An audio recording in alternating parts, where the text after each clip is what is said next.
আল্লাহ পাক বলেছেন, বান্দা আমাকে আনুগত্যের মাধ্যমে স্মরণ করো, আমি তোমাকে দয়ার মাধ্যমে স্মরণ করব। আমার ভাই, আমি আর আপনি রাস্তা দিয়ে চলি, আমার মাওলায় পাকের দয়ায় রাস্তা দিয়ে চলি।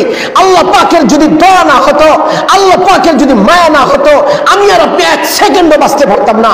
আমার আপনার ভিতর থেকে যে শ্বাস বের হয়, আমি আর আপনি যে অক্সিজেন গ্রহণ করি, প্রতিটি মুহূর্তে শ্বাস বের করা, অক্সিজেন গ্রহণ করা, এটা আমার আপনার মাওলার মেহেরবানি, মেহেরবানি, মেহেরবানি, মেহেরবানি। আল্লাহ পাক নামাজের কথা বলেন নাই, নামাজের কথা বলেননি।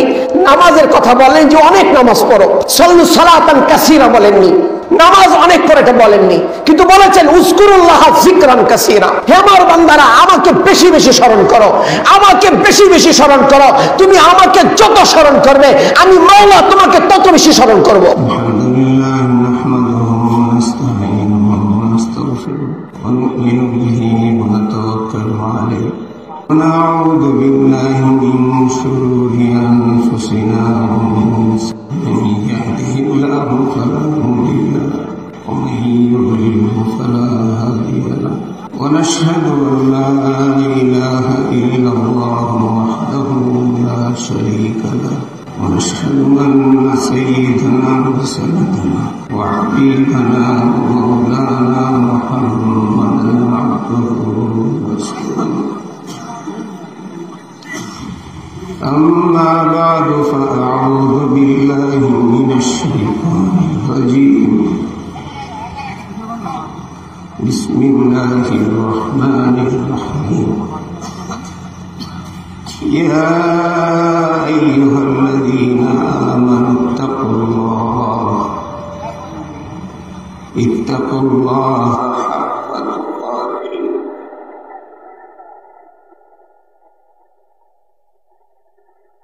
ولا تموتن إلا وأنتم مسلمون. وقال رسول الله صلى الله تعالى عليه وسلم إن أولى الناس بي المتقون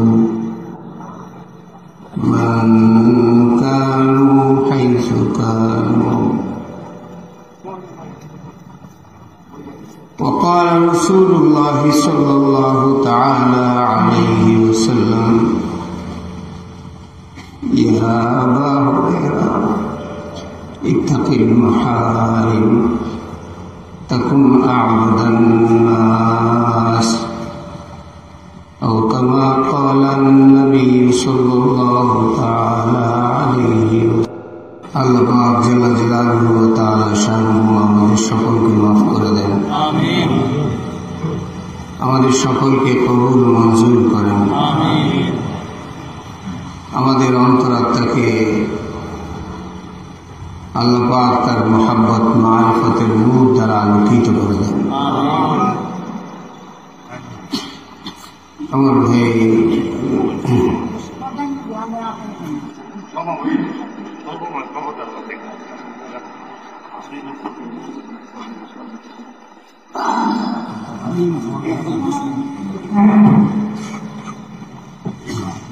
আপনাদের সামনে পবিত্র কোরআন কারীমের ছোট্ট একটি আয়াতে কারীমা তেলাওয়াত করা হয়েছে। রাসূল সাল্লাল্লাহু তাআলা আলাইহি ওয়াসাল্লাম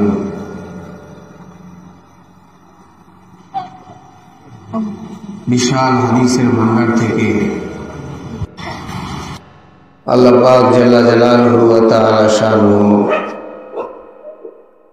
এই আয়াতে কারীমা এবং হাদিস শরীফের আলোকে কিছু কথা বলা, শোনা এবং আমল করার তৌফিক দান করেন।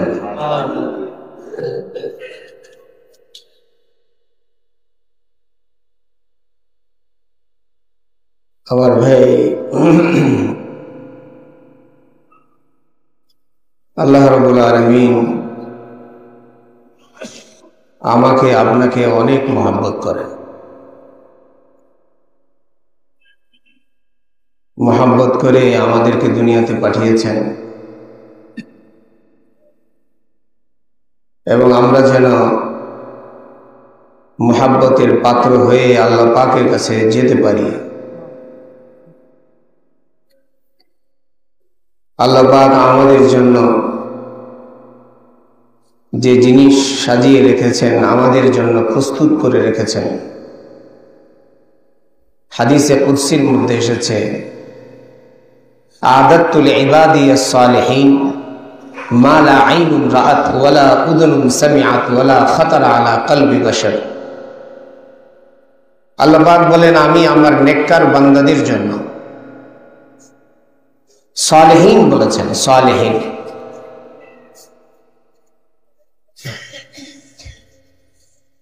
আমার যে সমস্ত বান্দারা সালেহ হবে আমি তাদের জন্য প্রস্তুত করে রেখেছি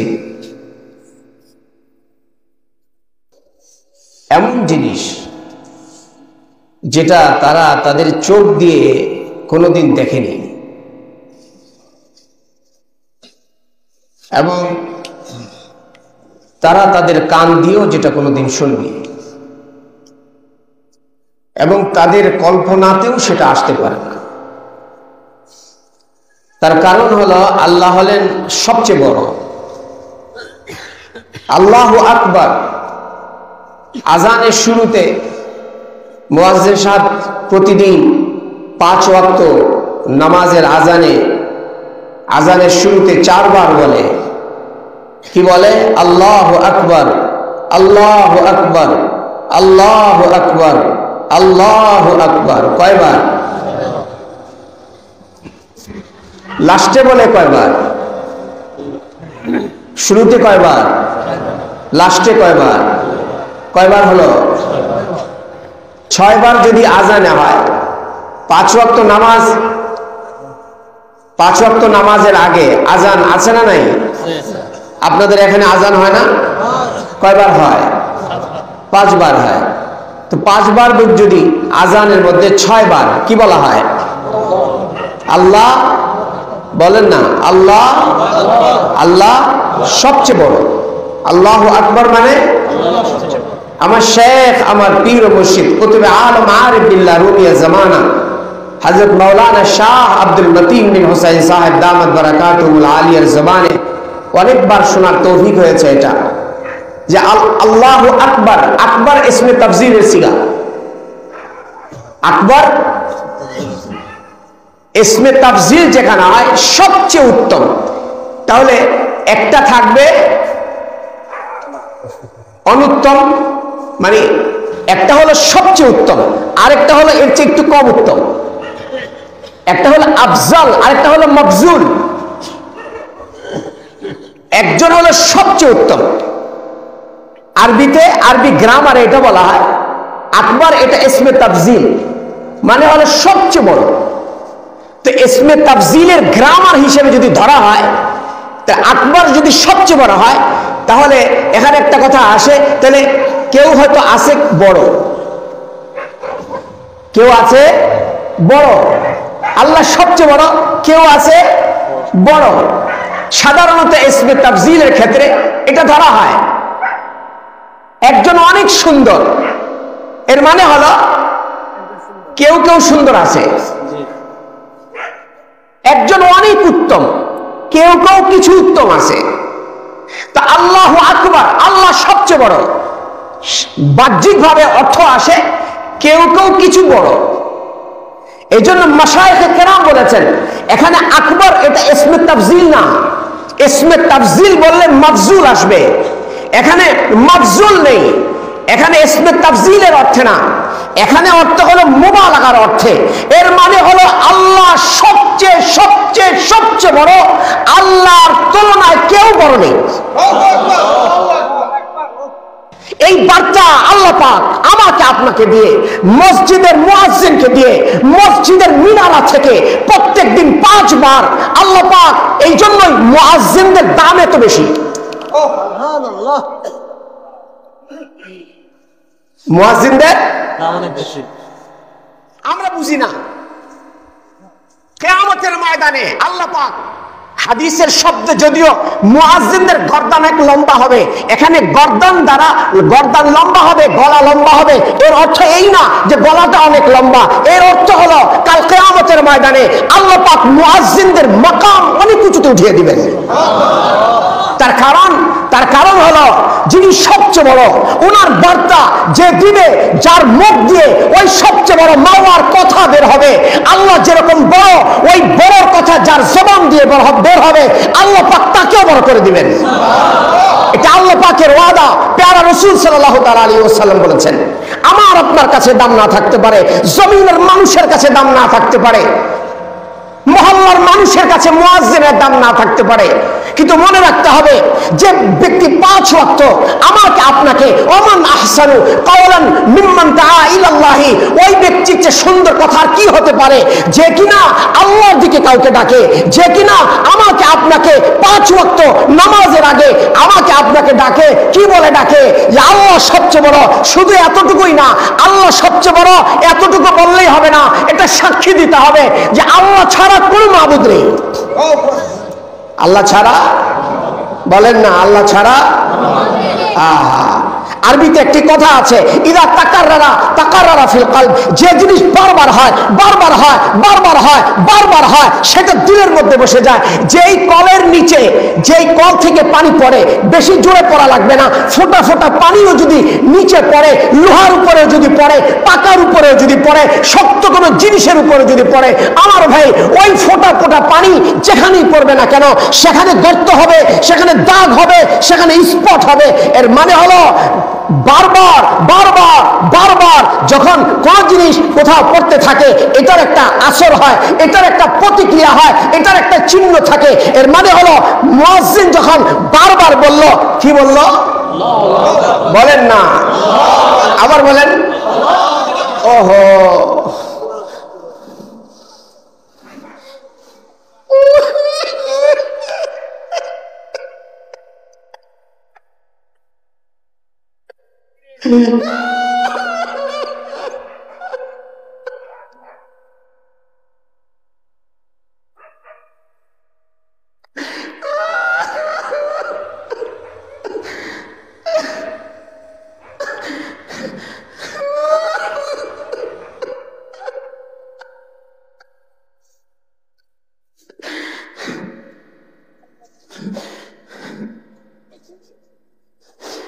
আল্লাহ পাক আমাদের দিলটাকে আল্লাহ পাকের মহব্বতের দৌলত দ্বারা ভরপুর করে দেয়।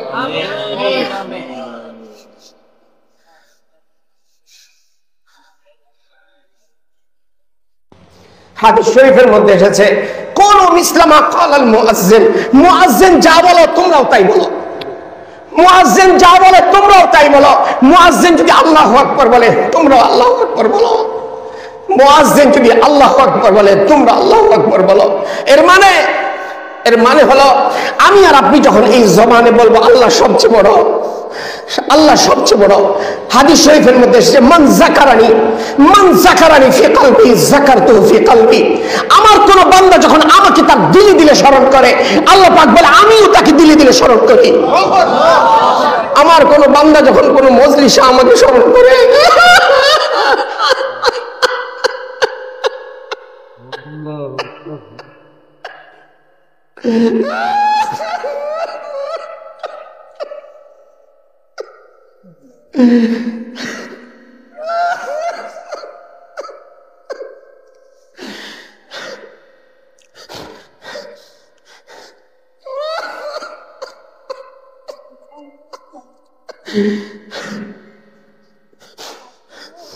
আমার ভাই আমি আর আপনি তো কত কিছু মনে করি, কিন্তু আল্লাহ পাক বলেছেন বান্দা ফাজকুরুনি আযকুরকুম, আমাকে মনে করো আমিও তোমাকে মনে করব, আমাকে স্মরণ করো আমিও তোমাকে স্মরণ করব, আমাকে তুমি যতবার স্মরণ করবে আমি আল্লাহ তোমাকে ততবার স্মরণ করব। আল্লাহ পাক বলেছেন ফাজকুরুনি। আল্লামা আল-হুসাইন আল-বাগদাদী রাহমাতুল্লাহ আলাইহি তাফসীরে রূহুল মানির মধ্যে লিখেছেন, হে আমার বান্দা, আল্লাহ পাক বলেছেন যে ফাজকুরুনি বিল ইতাআতি আযকুরকুম বিল ইনায়াতি, তোমরা যদি আমাকে আনুগত্যের সাথে স্মরণ করো আমি আল্লাহ তোমাদেরকে দয়ার মাধ্যমে স্মরণ করব।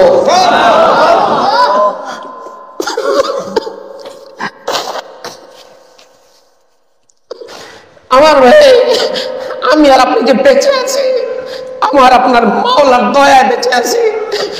আমি আর আপনি যে বেঁচে আছি, আমার আপনার মাওলার দয়ায় বেঁচে আছি। আল্লাহ পাক বলেছেন, বান্দা আমাকে আনুগত্যের মাধ্যমে স্মরণ করো, আমি তোমাকে দয়ার মাধ্যমে স্মরণ করব।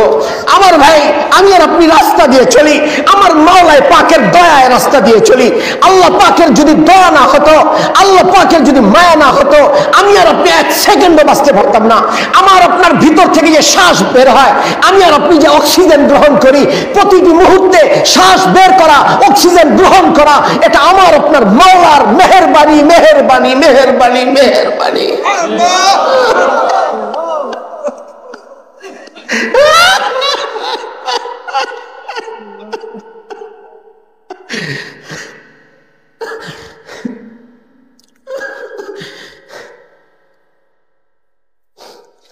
আল্লাহ পাক নামাজের কথা বলেন নাই, নামাজের কথা বলেননি। নামাজের কথা বলেন যে অনেক নামাজ পড়ো, সল্লু সালাতান কাসীরা বলেননি। নামাজ অনেক পড়ে এটা বলেননি, কিন্তু বলেছেন উযকুরুল্লাহ যিকরান কাসীরা। হে আমার বান্দারা, আমাকে বেশি বেশি স্মরণ করো, আমাকে বেশি বেশি স্মরণ করো। তুমি আমাকে যত স্মরণ করবে, আমি মাওলা তোমাকে তত বেশি স্মরণ করব।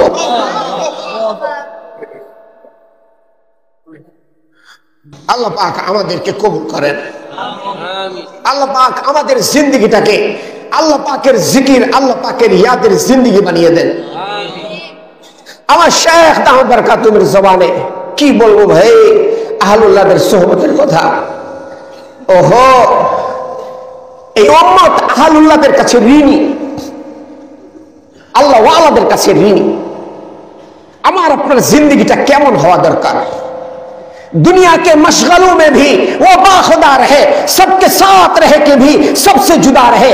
আল্লাহ ওয়ালারা তো এমন সবার সাথেই থাকে, বিবি বাল বাচ্চার সাথেও থাকে, মানুষের সাথে ওঠা বসা করে, ব্যবসা বাণিজ্যের সাথে লেগে থাকে, সমাজের সাথে লেগে থাকে, কিন্তু সব কিছুর মাঝেও সে তার দিলটা তার মাওলার সাথে লাগিয়ে রেখেছে। এই জন্য হাদিস শরীফের মধ্যে এসেছে, সাবাতুন ইউজিল্লুহুমুল্লাহু ইয়াওমা লা জিল্লা ইল্লা জিল্লু। কাল কিয়ামতের ময়দানে আল্লাহ পাক 7 ব্যক্তিকে আরশের নিচে ছায়া দিবেন, সবাইকে ছায়া দিবেন না। ইয়াওমা লা জিল্লা ইল্লা জিল্লু, যেখানে আর কোনো ছায়া থাকবে না, এই সামিয়ানা সেখানে থাকবে না, ছাদ থাকবে না, কোনো গাছের নিচে ছায়া থাকবে না, শুধুমাত্র আল্লাহ পাকের আরশে আজিমের ছায়া থাকবে। সেই আরশে আজিমের ছায়া আল্লাহ পাক সবাইকে দিবেন না, আল্লাহ পাক শুধু ওই বান্দাদেরকে দিবেন যেই বান্দারা দুনিয়ার হাজারো ব্যস্ততার মধ্যেও নিজের দিলটাকে মাওলার সাথে লাগিয়ে রেখেছে। যদিও শব্দ হলো রাজুলুন কলবুহু মুআল্লাকুন বিল মাসাজিদ, যে ব্যক্তি নিজের অন্তরটাকে মসজিদের সাথে লাগিয়ে রেখেছে। মসজিদ আবার কি জিনিস? মসজিদ কাকে বলা হয়? মসজিদ তো বলা হয় মসজিদুন উসসিসা আলা তাকওয়া। মসজিদ তো এমন একটা জায়গাকে বলা হয় যেই জায়গাকে তাকওয়ার জন্য বানানো হয়েছে। তাকওয়া কাকে বলা হয়? তাকওয়া তো ওই দৌলতের নাম, যেই দৌলতের মাধ্যমে আল্লাহর বান্দা আল্লাহ পাকের ওলি হয়ে যায়, আল্লাহ পাকের বন্ধুত্ব লাভ করে, আল্লাহ পাকের নিকটে চলে যায়। মসজিদ তো আল্লাহ পাকের ঘর। মসজিদের সাথে সম্পর্ক মানে আল্লাহর সাথে সম্পর্ক রাখা। যে ব্যক্তির সম্পর্ক, যার দিল মসজিদের সাথে লেগে আছে, এর মানে যার দিল মাওলার সাথে লেগে আছে, সে মসজিদ থেকে বের হয়ে গেল অপেক্ষায় থাকে আবার কখন মুয়াজ্জিন বলবে আল্লাহু আকবার, আবার কখন বলবে হাইয়া আলাস সালাহ, আবার কখন বলবে হাইয়া আলাল ফালাহ। অপেক্ষায় থাকে ওই ডাকের। ঘরে চলে গেল, দোকানের মধ্যে চলে গেল, তার দিলটা মসজিদের সাথে লেগে থাকে। তো আল্লাহ রাসূল সাল্লাল্লাহু আলাইহি ওয়াসাল্লাম বলেছেন, কাল কিয়ামতের ময়দানে ওই ব্যক্তিটাকেই আল্লাহ পাক আরশের ছায়া দিবেন। বলে এটা কিভাবে সম্ভব? এটা কিভাবে সম্ভব? ব্যবসা করব, অফিসে বসবো, রুগী দেখব, এটাও কি সম্ভব? হ্যাঁ, এটাও সম্ভব। ওহো, আমার শেখ দামাত বরকাতুহুর সাথে একদিন বাড্ডা এক মাদ্রাসায় দারুল ইফতার ইফতেতাহে গিয়েছিলাম, সাথে ছিলাম, দেখার তৌফিক হয়েছে। আহা, এগুলো তো শুনেছি, শুধু আগে কিতাবে পড়েছি। আগে কিতাবে পড়েছি, অনেক প্রশ্ন ছিল। এত বড় বড় ওলামায়ে কেরাম, শাইখুল হাদিস, মুফতি, মুহাদ্দিস এই আল্লাহওয়ালার কাছে কি জন্য পড়ে থাকে?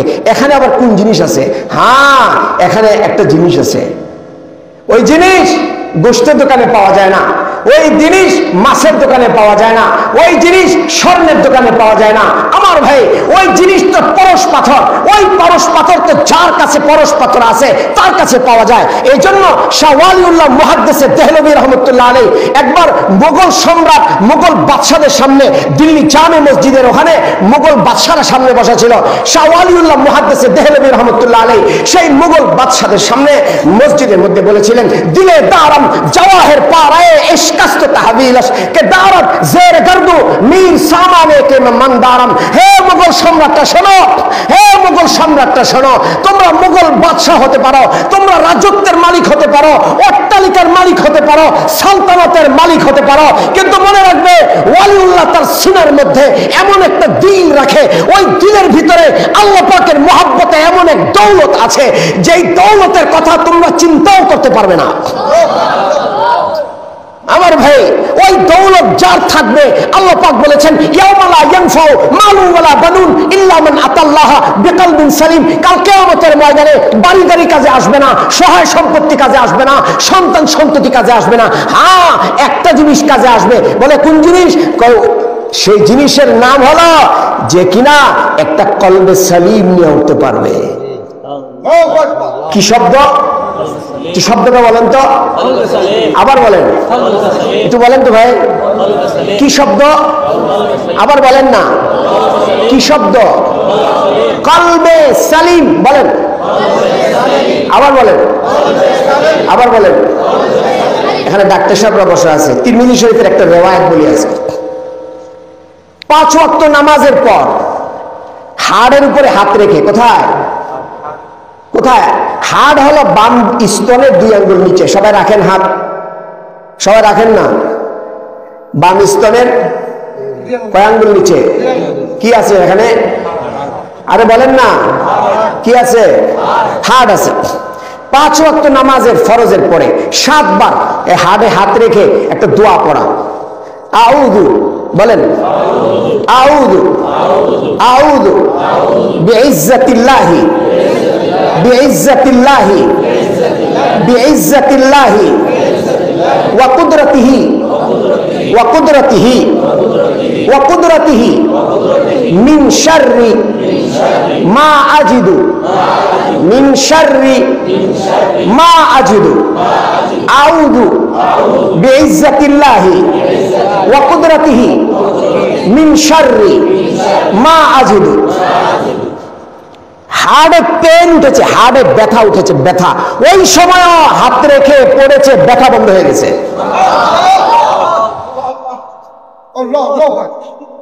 কয়বার? প্রতিদিন 5 বার, 5 ওয়াক্ত নামাজের ফরজের পরে এখানে হাত রেখে 7 বার পরে একটা ফু দিতে হবে। কয়বার পরে? কিসের উপর? হাড়ের এত দরকারটা কি? হ্যাঁ, আবার আপনার সব অঙ্গ রেস্ট নেয়, নেয় না? হাত রেস্ট নেয় না? 24 ঘন্টায় কেউ হাত দিয়ে কাজ করে? পা রেস্ট নেয় না? আমি এখন বসে আছি, পা রেস্টে আছে। আমার হাত এখন এভাবে আছে, রেস্টে আছে। ঘুমিয়ে গেলে চোখ রেস্টে যায়, ঘুমিয়ে গেলে কান রেস্টে যায়, ঘুমিয়ে গেলে মুখ রেস্টে যায়, সব অঙ্গ প্রত্যঙ্গ রেস্টে যায়। একজনের কোনো রেস্ট নেই। বলেন তো কে সে? আরে বলেন না, কি নাম তার? কি নাম তার? হাড় হলো কিং, কিং, কিং, বাদশাহ, রাজা। কিসের রাজা? এই দেহের রাজা। হাড় হলো, হাড় হলো কিং, কিং। এই শরীরের রাজা হলো হাড়। যার কারণে হাত একটা না থাকলেও চলে, 2টা হাত না থাকলেও চলে, 2 পা না থাকলেও চলে, 2 চোখ না থাকলেও চলে, 2 কান না থাকলেও চলে, মুখ না থাকলেও চলে, কিন্তু হাত না থাকলে 1 সেকেন্ডও চলবে না। শুনতেছি কথা? আচ্ছা, হার্ট শরীরের জন্য যেরকম জরুরি, যেই শরীর থেকে রূহ বের হয়ে গেলে যেই শরীরটাকে মাটিতে রেখে দিতে হবে। মাটির নিচে কি রাখে? শরীর না, কি রাখে? রূহটা চলে যায় কোথায়? আর জোরে বলেন কোথায়? রূহ এসেছে উপর থেকে, রূহ উপরে চলে যায়। খুব ভালো করে বুঝি, যেটা উপর থেকে আসে এটা উপরে চলে যায়, যেটা নিচের থেকে আসে ওটা নিচে চলে যায়। এই দেহটা মাটি দিয়ে তৈরি, মৃত্যুর পরে রূহ চলে গেলে পরে এই দেহটাকে মাটির নিচে রাখা হয়। আর রূহ যেটা উপর থেকে এসেছিল এটা উপরেই চলে যায়। ওই রূহটাকে যে জিনিসের মাধ্যমে দামি বানানো হয়, যেই জায়গায় রেখে ওই রূহটাকে দামি বানানো হয়, ওইটা আমাদের এই গোশতের টুকরা যেটা হাড়, ওইটা না। কোন ডাক্তার, কোন হাড়ের ডাক্তার ওই হাড়কে ফেরে ওই দিল পাবে না, ওই কলব পাবে না, ওই রূহ পাবে না। ডাক্তাররা যতই তালাশ করুক রূহ খুঁজে পাবে না। হ্যাঁ, রূহটা আছে কোথায়? রূহটা আছে ওই গোশতের টুকরার ভিতরে একটা পাওয়ার আছে, ওই পাওয়ারের ভিতরে ওই রূহ আছে। আর যে কলব, আল্লাহ পাক বলেছেন ওই কলব ছাড়া কাল কিয়ামতের ময়দানে কোনো কাজ আসবে না। ওই কলব হলো ওই গোশতের টুকরার ভিতরে একটা পাওয়ারের নাম। বলে দলিল প্রমাণ? বলে হ্যাঁ, হাত একটা অঙ্গ, হাত কি বলেন না? কি হাত একটা অঙ্গ, হাতের ভিতরে আরেকটা জিনিস আছে, সেটার নাম কি? পাওয়ার। আছে না নাই? এটা কি বলেন? এটার ভিতরে পাওয়ার আছে না? মুহাম্মদ আলী কেলের এক একটা ঘুষি কয়েক মন ছিল। তাহলে হাতের ভিতরে কি আছে? অল্প সময়, বেশি কথা হবে না, অল্প সময় খুব বুঝার চেষ্টা করি। হাত কি? একটা অঙ্গ। বলেন না, হাত কি? এই অঙ্গের ভিতরে কি আছে? দেখা যায়? আচ্ছা, হাতের সেই পাওয়ারটাকে পয়দা করার জন্য যদি কারো প্যারালাইসিস হয়, ডাক্তাররা সেখানে কিছু এক্সারসাইজ দেয়, তারা কিছু কি জানি বলে ডাক্তার সাহেব, থেরাপি দেয়। থেরাপি দিয়ে ওই শক্তিটাকে আবার ফিরিয়ে আনা হয়, যে শক্তিটা ক্ষয় হয়ে গিয়েছিল। খুব ভালো করে বুঝি, হাত একটা অঙ্গ, যে অঙ্গের ভিতরে পাওয়ার আছে, অঙ্গের পাওয়ারটা নষ্ট হয়ে গেলে আবার থেরাপির মাধ্যমে, খুব শব্দটা মনে রাখবো, থেরাপির মাধ্যমে সেই পাওয়ারটাকে ফিরিয়ে আনা হয়। হাত পা দিয়ে হাতে, পায়ের ভিতরে একটা পাওয়ার আছে, সেই পাওয়ার দেখা যায় না। হাতের ভিতরে পাওয়ার আছে, দেখা যায় না। পায়ের ভিতরে পাওয়ার আছে, দেখা যায় না। মুখের ভিতরে আমি আর আপনি যে কথা বলছি, এই মুখ এটা একটা অঙ্গ, এটার ভিতরে একটা পাওয়ার আছে, যেই পাওয়ার দিয়ে আমি এখন কথা বলছি, এটা দেখা যায় না। জিহ্বা একটা অঙ্গ, এটার ভিতরে একটা পাওয়ার আছে, জিহ্বা দেখা যায়, পাওয়ার দেখা যায় না। ওই পাওয়ারের ভিতরে ওই জিহ্বার মাধ্যমে স্বাদ পাওয়া যায়। কান একটা অঙ্গ, এটা দেখা যায়, কিন্তু এটার ভিতরে যে পাওয়ার আছে, শ্রবণ শক্তি দেখা যায় না। চোখ একটা অঙ্গ, এটা একটা অঙ্গ, এটার ভিতরে যে পাওয়ার আছে, কি পাওয়ার? দৃষ্টি শক্তির পাওয়ার, এটা দেখা যায় না। এর মানে হলো আল্লাহ পাক আমাকে আপনাকে যতগুলো অঙ্গ দিয়েছেন, প্রত্যেকটি অঙ্গ কিছু আছে দেখা যায়, এরপর কিছু আছে যেগুলো দেখা যায় না। যেগুলো দেখা যায় না। হার্ট দেখা যায়, ওপেন করা যায়। হার্ট ফাউন্ডেশনে গেলে কার যদি হার্ট 100% ব্লক হয়, ডাক্তাররা ওপেন হার্ট সার্জারি করে হার্টটাকে ওপেন করে, ভিতর থেকে যেখানে ব্লক আছে সেটাকে খুলে দেয়। হার্ট গোশতের টুকরা যেটা, এটা তো ডাক্তাররা দেখতে পারে, কিন্তু ওই গোশতের টুকরার ভিতরে একটা পাওয়ার আছে, যেটা এখন বলা দরকার, যেটা আল্লাহ পাক বলতে চেয়েছেন কাল কিয়ামতের ময়দানে। আমার বান্দারা, তুমি যদি ওই কলব নিয়ে দুনিয়ার হার্টের যেরকম দাম, ওই হার্টের ভিতরে যে পাওয়ার, ওইটারও ঠিক ওরকম দাম। হাতের যেরকম দাম, হাতের পাওয়ারের ওরকম দাম। পায়ের যেরকম দাম, পায়ের পাওয়ারের ওরকম দাম। যে জিনিস যেরকম, তার পাওয়ারের দাম ওরকম। হার্ট যেরকম দুনিয়ার বাহ্যিক হার্টের দাম যেরকম সবচেয়ে বেশি, হার্টের ভিতরে পাওয়ার যেটা থাকে সেটাও সবচেয়ে বেশি দামি। আল্লাহ পাক বলেছেন, হে আমার বান্দারা, তুমি যদি সেই কলব নিয়ে না আসতে পারো, সেই পাওয়ার নিয়ে না আসতে পারো, কাল কিয়ামতের ময়দানে কোনো কাজে আসবে না। আমার ভাই, সেই পাওয়ার যদি কেউ অর্জন করতে পারে, বুখারী শরীফের মধ্যে কিতাবুল ইলমের মধ্যে এক হাদিস এসেছে, রাসূলুল্লাহ সাল্লাল্লাহু তাআলা আলাইহি ওয়াসাল্লাম বলেছেন, হে আমার উম্মতেরা শোনো, আলা ইন্না ফিল জাসাদি মুযগা ইযা সালাহাত সালাহাল জাসাদু কুল্লু ওয়া ইযা ফাসাদাত ফাসাদাল জাসাদু কুল্লু আলা ওয়াহিয়াল কলব। তোমার মানুষের শরীরের ভিতরে এক টুকরা গোশত আছে, ওই গোশতের টুকরা যদি ঠিক থাকে তাহলে এই দেহটা ঠিক থাকবে, ওই গোশতের টুকরা যদি নষ্ট হয় এই দেহটা নষ্ট হবে। ওই গোশতের টুকরার নাম হলো কলব। জোরে বলেন কি? আরো জোরে বলেন কি? এই যে ছোট এক বাচ্চা, বাচ্চার মা বলে, বাবা ঘুমাও, বলে আম্মু ঘুমাতে মনে চায় না। আরবিতে বলে কলব, বাংলাতে বলে মন। বাংলাতে কি বলে? আরে বলেন না, আরবিতে কি, বাংলায় কি?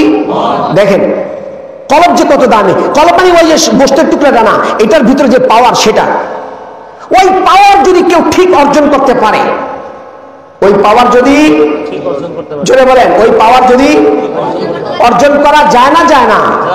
আল্লাহ পাক যেহেতু বলেছেন কলবে সালিম নিয়ে না উঠলে কাল কিয়ামতের ময়দানে তার কোনো কাজে আসবে না, তাহলে বোঝা যায় কলবে সালিম অর্জন করা সম্ভব। আলহামদুলিল্লাহ বলবো না? কলবে সালিম অর্জন করা সম্ভব। এই জন্য আল্লাহ পাক বলেছেন, আল্লাহ পাক কোনো অসম্ভব জিনিস বলেন না। লা ইউকাল্লিফুল্লাহু নাফসান ইল্লা উসআহা, যেটা মানুষের সাধ্যের বাহিরে, আল্লাহ পাক এরকম কিছু বলেন না। আজকে যদি মোবাইলটা নিচে করে রাখেন, মোবাইল,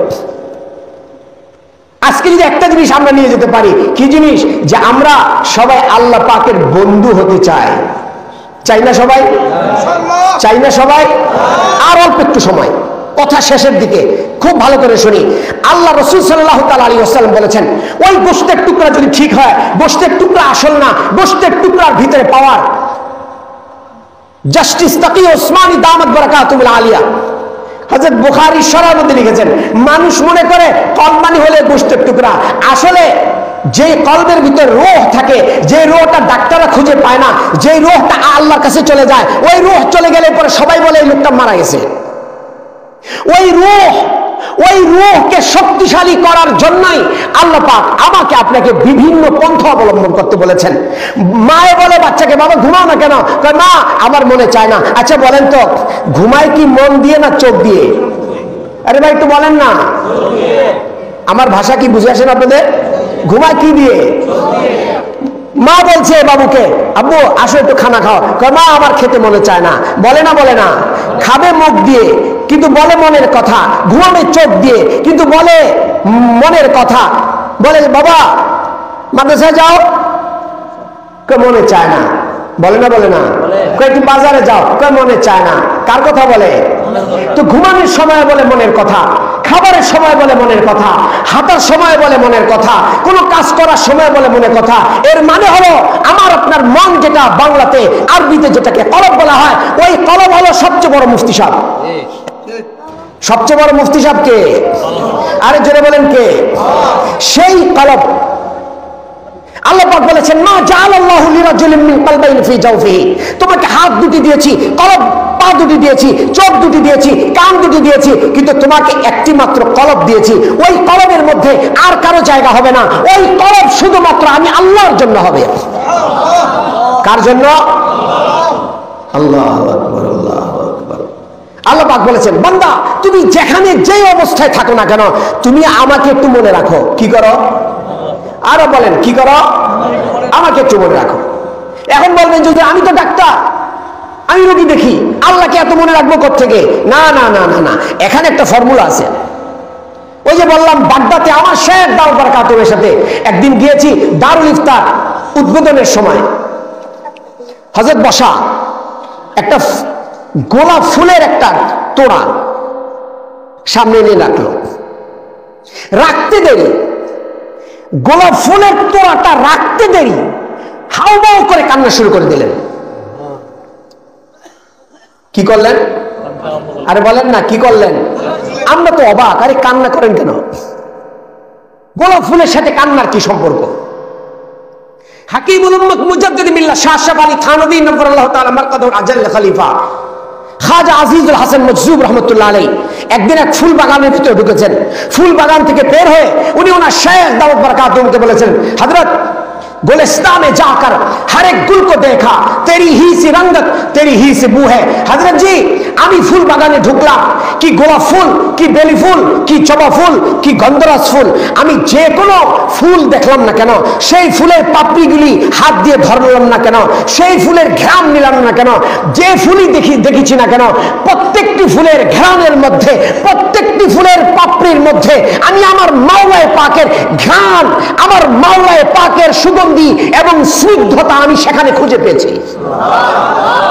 আমার ভাই, আমরা তো শুধু গোলাপ ফুলের ঘ্রাণই পেয়েছি, আমরা তো শুধু গোলাপ ফুলের পাপড়ি সেই নরম তুলতুলে ভাবটাই দেখেছি, কিন্তু আল্লাহ ওয়ালা বুজুর্গ যারা হন ওনাদেরকে আল্লাহ পাক এমন এক দিল দান করেন, আল্লাহ পাক ওনাদেরকে এমন এক সিনা দান করেন। আল্লাহ পাক পবিত্র কোরআনুল কারীমের মধ্যে সূরাতুজ জুমারের মধ্যে বলেছেন, আফামান শারাহাল্লাহু সাদরাহু লিল ইসলাম ফাহুয়া আলা নূরিম মির রাব্বিহি। আল্লাহ পাক যাদের সিনাটাকে খুলে দিয়েছেন, আল্লাহ পাক তাদের সিনার মধ্যে এক ধরনের নূর দান করেন। কি দান করেন? রাসূলুল্লাহ সাল্লাল্লাহু তাআলা আলাইহি ওয়াসাল্লাম বলেছেন, আল্লাহ পাক যার সিনার মধ্যে নূর দান করবেন তার সিনাটা অনেক বড় হয়ে যায়, সে যেদিকে তাকায়। খাজা ওয়াসিউল্লাহ সাহেব রহমতুল্লাহ আলাইহি, হাকিমুল উম্মাহ থানভী রহমতুল্লাহ আলাইহি আজল খলিফা खाजा वासिउल्लाह साहब रहमतुल्लाह अलैह बोलें, जहां जाते हैं हम तेरा फसाना छेड़ देते हैं, कोई महफिल हो तो तेरा रंग महफिल देख लेते हैं। अल्लाह आमी जेखाने जाई ना केन, आमी जा किछुई देखी ना केन, गरु हाम्बा हाम्बा करे, किन्तु गरुर हाम्बा हाम्बा आवाजेर मध्य आमी आमार माওলার आवाजके खुঁজে पाई। পাখির কিচিমিচির আওয়াজের মধ্যে আমার মাওলার আওয়াজকে খুঁজে পাই, আমি বকরির আওয়াজের মধ্যে, মেমে শব্দের মধ্যে আমার মাওলার আওয়াজকে খুঁজে পাই। চাটগ্রামের এক বুজুর্গ, বড়দের কথা বলতে মজাই লাগে। চাটগ্রামের এক বুজুর্গ বসন্তকালে কোকিল ডাকে। কে ডাকে? কটা বাজে ভাই? বসন্তকালে কে ডাকে? কোকিল ডাকে। আমরা তো শুনি শুধু কোকিল ডাকে।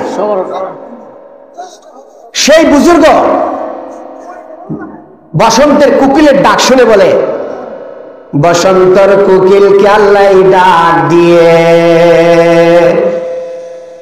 বসন্তর কোকিল কে আল্লাহ ডাক দিয়ে জ্বালা বাড়াইয়ে, বসন্তর কোকিল কে আল্লাহ ডাক দিয়ে।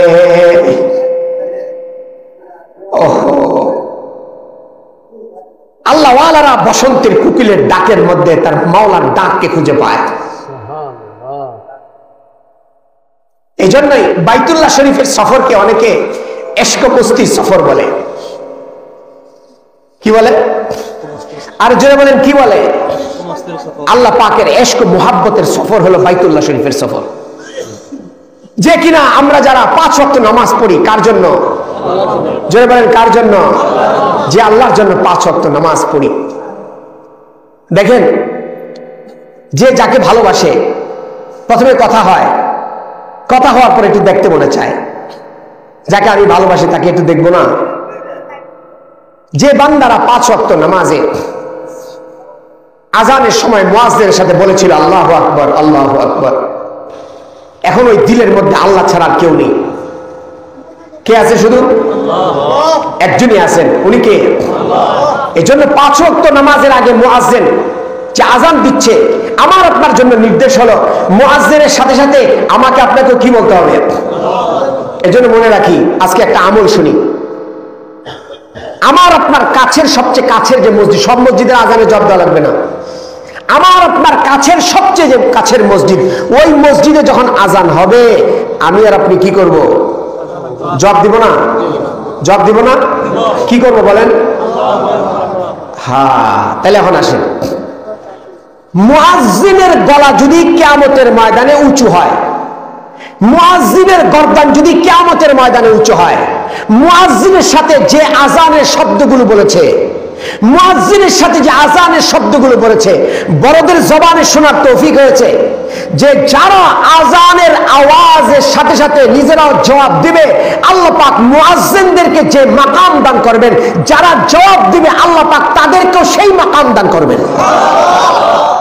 তার কারণ হাদিসে কুদসি এটা, আনা ইনদা জান্নি আবদি বি, আমার বান্দা আমার ব্যাপারে যেরকম ধারণা করবে আমি আমার বান্দাদের সাথে ওরকমই আচরণ করব। আমি আর আপনি সবাই তো মুয়াজ্জিন হতে পারবে না, পারবে না।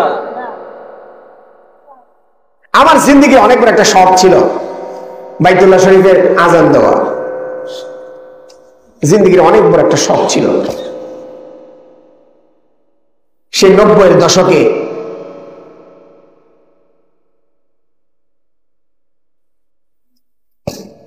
हुस्न का इंतजाम होता है, इश्क का यूं ही नाम होता है। আমি মক্কা শরীফেও মুয়াজ্জিন সাহেবের কামরায় গিয়েছি যে আমি একটু আজান দিতে চাই। আমি তো ভাই অত আর নিয়ম বুঝি না, মনে চেয়েছে তো বলছে যে না, ওয়ালাইসাতিল ইজাজা। মদিনা শরীফও গিয়েছি, মানুষের মনের কথা কি আর বলা। হ্যাঁ, ইমাম আহমদ ইবনে হাম্বল রহমতুল্লাহ আলাইহ বাড়ির ছাদে দাঁড়িয়ে সারা রাত দাঁড়িয়ে নামাজ পড়তেন। ওনার পাশের বাসায় এক কর্মকার থাকতেন, ওই যে লোহার কাজ করে, কামার। তো কামার সারাদিন কাজ করে, তো যে আজকে আমাদেরকে যে গাড়ি ড্রাইভার নিয়ে এসেছেন ডাক্তার সাহেব, আমি তো হয়রান হয়ে গেছি। আমি মুফতি সাহেবকে বলতেছি, এই ড্রাইভার কিশোরগঞ্জ থেকে এসেছে? বলে হ্যাঁ। আমি ড্রাইভার সাহেব, আপনি কিশোরগঞ্জ থেকে এসেছেন? হ্যাঁ। আবার আমাদেরকে নিয়ে যাচ্ছেন এখন? আবার আমাদেরকে আপনি নিয়ে যাবেন? কারণ এত লম্বা জার্নি একটা মানুষের পক্ষে কঠিন। আমি ড্রাইভারকে বারবার বলছি, আপনার খারাপ লাগলে আপনি আমাকে বললেন। কারণ দূরে সফরে গেলে আসার সময় আমি ড্রাইভারকে বলি আপনি পাশে বসেন, আমি চালাই গাড়ি। এখন মনে করতে পারে হুজুর মানুষ তার গাড়ি চালাতে পারে না। ভাই, গাড়ি চালানো এটা সাওয়ারি, এটা জরুরি জিনিস। গাড়ি চালানো শিখা এটা খুব জরুরি জিনিস। ওই জামানায় ওট ছিল, ওই জামানায় ঘোড়া ছিল, এই জামানায় হুন্ডা গাড়ি যেটাই বলেন, জরুরি জিনিস। তো আমি বললাম যে এই লোক কিভাবে কিশোরগঞ্জ থেকে আসলো, আবার যাবে, আবার আসবে। আমি বললাম এটা কিভাবে সম্ভব, বেচারা ক্লান্ত হয়ে যাবে। তো মানুষ ক্লান্ত হয়, কিন্তু মাশাআল্লাহ, আপনার মাশাআল্লাহ বলতে হয়, আপনার ড্রাইভারকে আল্লাহ পাক নেক হায়াত দারাজ করেন। আমিন। বেচারার হিম্মত বড় উঁচা। আল হিম্মত হিয়াল ইসমুল আযম, হিম্মত সবচেয়ে বড় ইসমে আযম। হিম্মত করে কিছু করলেই হয়, হিম্মত করে শোনাবো নাকি? শোনাবো? আমার উস্তাদ মুহতারাম আব্দুল হাই পাহাড়পুরি রহমতুল্লাহ আলাইহি হযরতের জবান থেকে শোনা, শুনতেছি ভাই? হ্যাঁ, ওই যে কলবে সালিম, কলবে সালিমের মালিক যে হবে, ওহো, মাল্লাহুল মাওলা ফালাহুল কুল, মাওলা যার হবে পুরা জগৎ তার হবে। ओहो, सब मेरा, फलक मेरा, जमी मेरी, अगर एक तो नहीं मेरा तो कोई शाई नहीं मेरी। আল্লাহ, আপনি যদি আমার হন, এই আসমান আমার, জমিন আমার, চন্দ্র সূর্য আমার, পুরো দুনিয়াটাই তো আমার। আমার উস্তাদ মুহতারাম একদিন বলতেছিলেন, আমাকে বলতেছিলেন, আব্দুল হাই, আমি হযরতজির খাদেম ছিলাম, হযরতজির খেদমত করার তৌফিক হয়েছে আমার। হযরত একদিন বলতেছিলেন, আব্দুল হাই, তোমাকে আজকে দুইটা ঘটনা শুনে। আমি জি শুনতেছি ভাই। বাবুদের কষ্ট হইতেছে মনে হয়? না না, ঠিক আছে ঠিক আছে, থাক থাক, এরাই এক সময় আব্দুল কাদের জিলানী হবে। হ্যাঁ, এরা ঘুমায় থাকলেও ফায়দা, বসে থাকলেও ফায়দা। আল্লাহ কবুল করে। বলা বড় মুশকিল।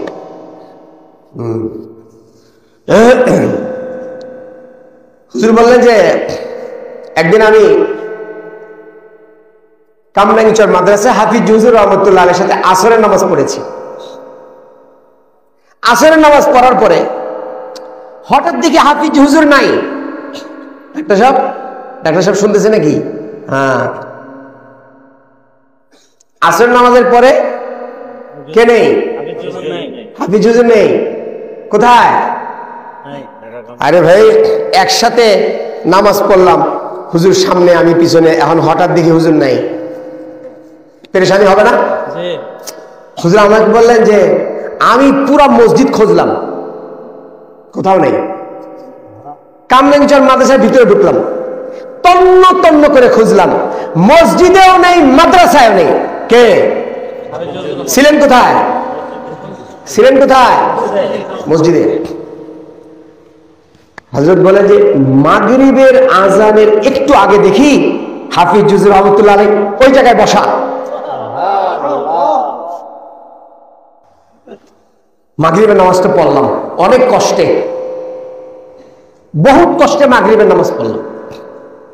নামাজের পরে সব মসজিদ থেকে চলে গেছে, শুধু হাফিজ হুজুর রহমতুল্লাহ আলাইহি বসা। হুজুর বলেন, হাফিজ হুজুর দেখেছেন যে আমি পিছনে বসা, একটু পরে বলে খালি এইভাবে এইভাবে দেখেন। আমি তো নাসর বান্দা, আমি তো আর যাই না। আমি কাছে যেয়ে বসলাম, কাছে যেয়ে বসে আমি বললাম, हजरत जी आपके साथ असर की नमाज पढ़ी, लेकिन असर के बाद आप नहीं मिल रहे। आपके साथ असर नमाज पढ़लाम, असरेর পর তো আপনাকে দেখি না। पूरे मदरसे में हजरत, पूरे मदरसे में आपको ढूंढा, मस्जिद में भी ढूंढा, कहीं भी आप नहीं मिले। কোথাও তো আপনাকে পেলাম না। হযরত বলেন, আঙ্গুল কোথায়? আরে বলেন না। হযরত বলেন,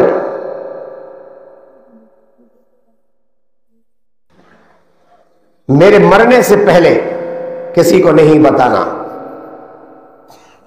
मियां ने आशिक माशूक केरम जिस्त केरामन कातिबीन हम खबर निस्त। আল্লাহর সাথে, আল্লাহ তাআলার সাথে, আল্লাহ দেওয়ানাদের যা কিছু ঘটে এগুলি কি বলার জিনিস? আরে বলেন না। স্বামী স্ত্রীর মধ্যে যা ঘটে এগুলি কি বলার জিনিস? আল্লাহর কোন দেওয়ানা, আল্লাহর সাথে, আল্লাহ পাকের মোহাব্বতে, আল্লাহ পাকের সাথে যা যা কিছু ঘটে এটা কি বলার জিনিস? এই জন্য মুখে আঙ্গুল রেখেছেন। আল্লাহ পাক আমাদেরকে ওরকম জিন্দেগি দান করেন। আল্লাহ পাক আমাদেরকে হাফিজ হুজুর রহমতুল্লাহ আলাইহির মতো ওরকম জিন্দেগি দান করেন। ओहो, आहा। हज़रत बोले जी भाई, असर की नमाज के बाद मेरे दिल में शौक पैदा हुआ कि जरा रोज़ा अतहर में जियारत करके आऊं।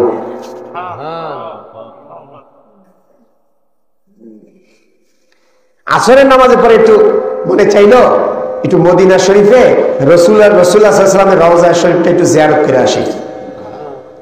কামরাঙ্গীচর থেকে মদিনা শরীফ 1 মাইল, 500, 1000। বিমানে যেতে, বাংলাদেশ থেকে জেদ্দায় বিমানে যেতে লাগে 6 ঘন্টা। আবার ওখান থেকে মদিনা শরীফ আরো দূর। হযরত কি বললেন? মনে চাইলো আসরের পরে একটু কোত্থেকে আসি, একটু মদিনা শরীফ জিয়ারত করে আসি। মদিনা শরীফ জিয়ারত করে চলে আসছেন। কোথায় আবার? আল্লাহ আল্লাহ আল্লাহ। এই একটা ঘটনা। দ্বিতীয় নম্বর ঘটনা, হযরত বলে যে একদিন মক্কা শরীফে, এটা আবার পাহাড়পুর হুজুর রহমতুল্লাহ আলাইহি, হাফিজ হুজুর রহমতুল্লাহ আলাইহি খাদেমের কাছ থেকে শুনেছে, যে খাদেম ওই সফরে ছিলেন। মক্কা শরীফে আসরের নামাজ পড়ে হাফিজ হুজুর রহমতুল্লাহ আলাইহি সে খাদেমকে বলেন, চলো তো ভাই একটু যাই। তো হাফিজ হুজুর রহমতুল্লাহ একটা পাহাড়ের মধ্যে উঠেছেন। পাহাড়ের মধ্যে উঠে ওই পাহাড় থেকে আবার নিচে নেমেছেন। সেই খাদেম বলে, পাহাড় থেকে নামার পরে দেখি মদিনা শরীফ। মদিনা শরীফ কি মক্কা শরীফের পাহাড়ের নিচে না 350 মাইল দূরে? সেই খাদেম বলে যে রাসূলুল্লাহ সাল্লাল্লাহু আলাইহি ওয়াসাল্লামের রওজা শরীফ জিয়ারত করে হাফিজ জুজুর রহমতুল্লাহ আলাইহি এবার আমাকে নিয়ে আবার ওই পাহাড়ে উঠে আবার মক্কা শরীফে এসে মাগরিবের নামাজ পড়েছেন। খাদেম বলে পরের দিন হাফিজ জুজুর রহমতুল্লাহকে কিছু বলে নাই। খাদেম পরের দিন কয় তাহলে ভালোই তো হলো, মদিনা শরীফ যেতে কত টাকা ভাড়া লাগে, তো রাস্তা তো ভালোই হলো, আমিও যাই। এখন ওই খাদেম সাহেব আসরের নামাজ পড়ে ওদিন আবার গেলেন, সেই পাহাড় আর খুঁজে পান না।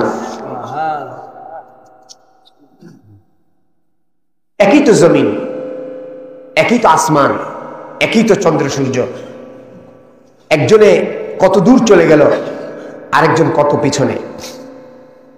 আল্লাহ পাক আমাদের সবাইকে কবুল ও মঞ্জুর করেন।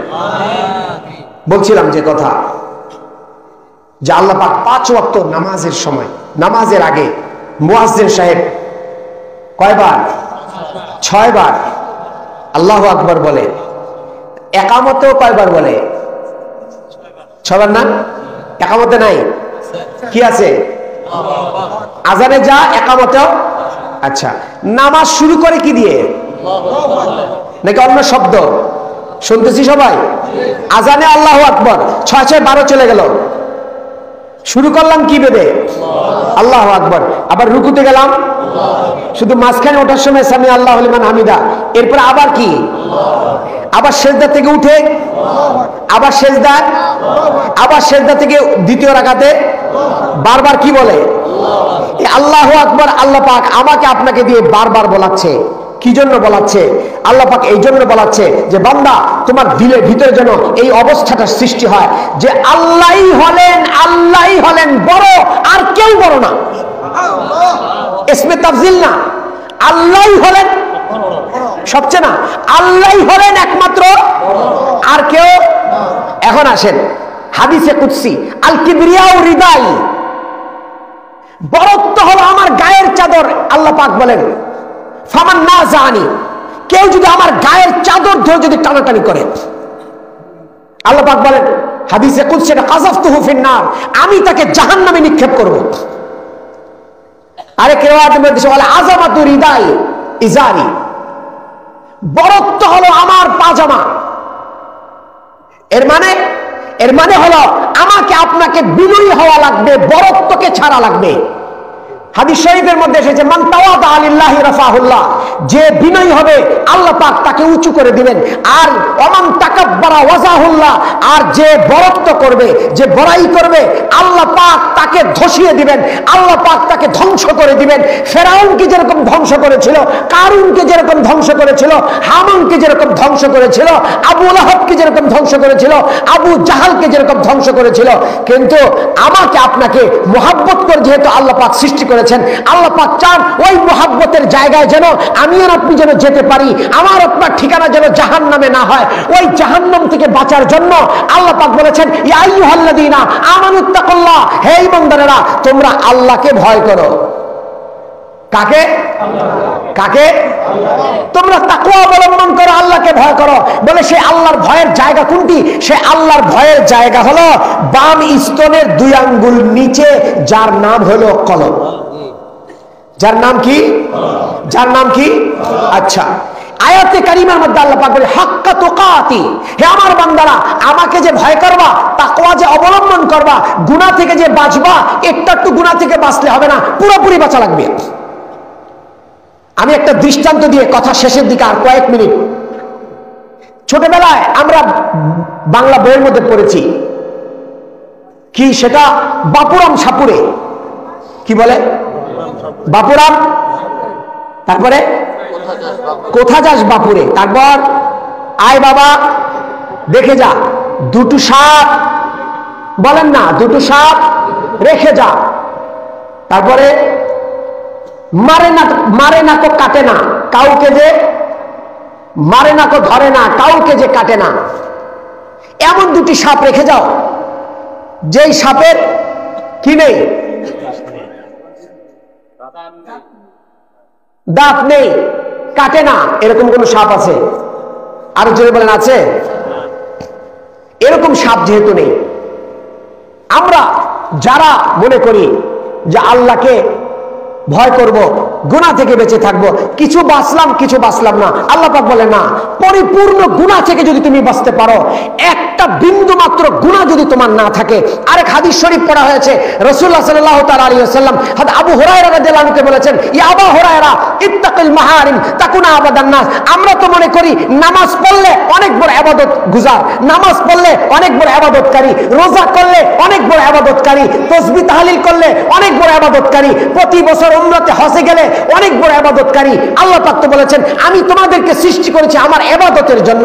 আল্লাহ রাসূল সাল্লাল্লাহু তাআলা আলাইহি ওয়াসাল্লাম বলে, জানো নামাজ পড়া ইবাদত, রোজা রাখা ইবাদত, দান সদকা করা ইবাদত, হজ করা ইবাদত, উমরা করা ইবাদত। কিন্তু মনে রাখবে, এগুলোর চেয়ে বড় ইবাদত হলো গুনাহকে ছেড়ে দেওয়া।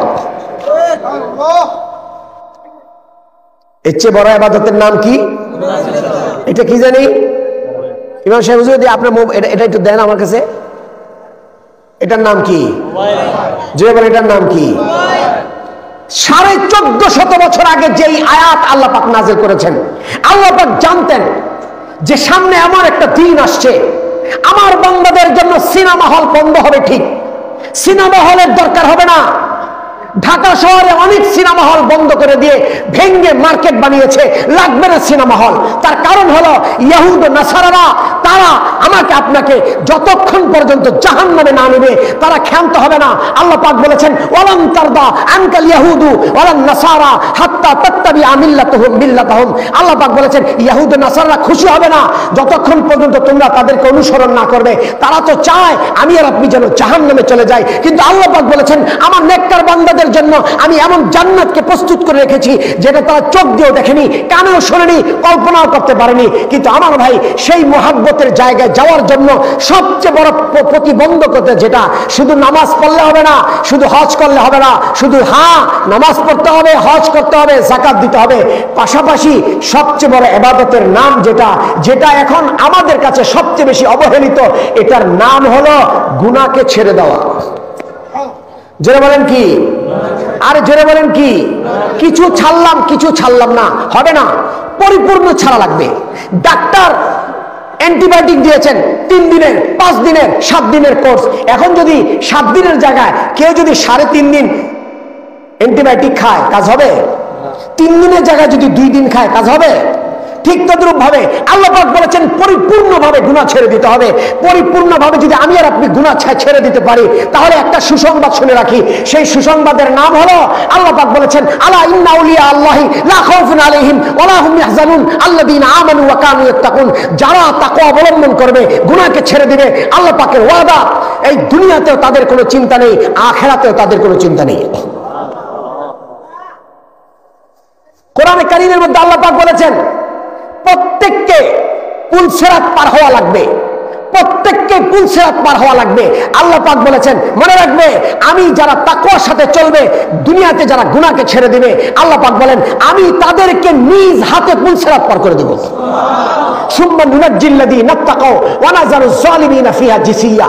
আমার ভাই, আমার ভাই, আমার ভাই, আমি আর আপনি, টাঙ্কিতে অনেক পানি, উপর থেকে পানি পড়ে নিচে ফুটা, পানি থাকবে না পড়ে যাবে?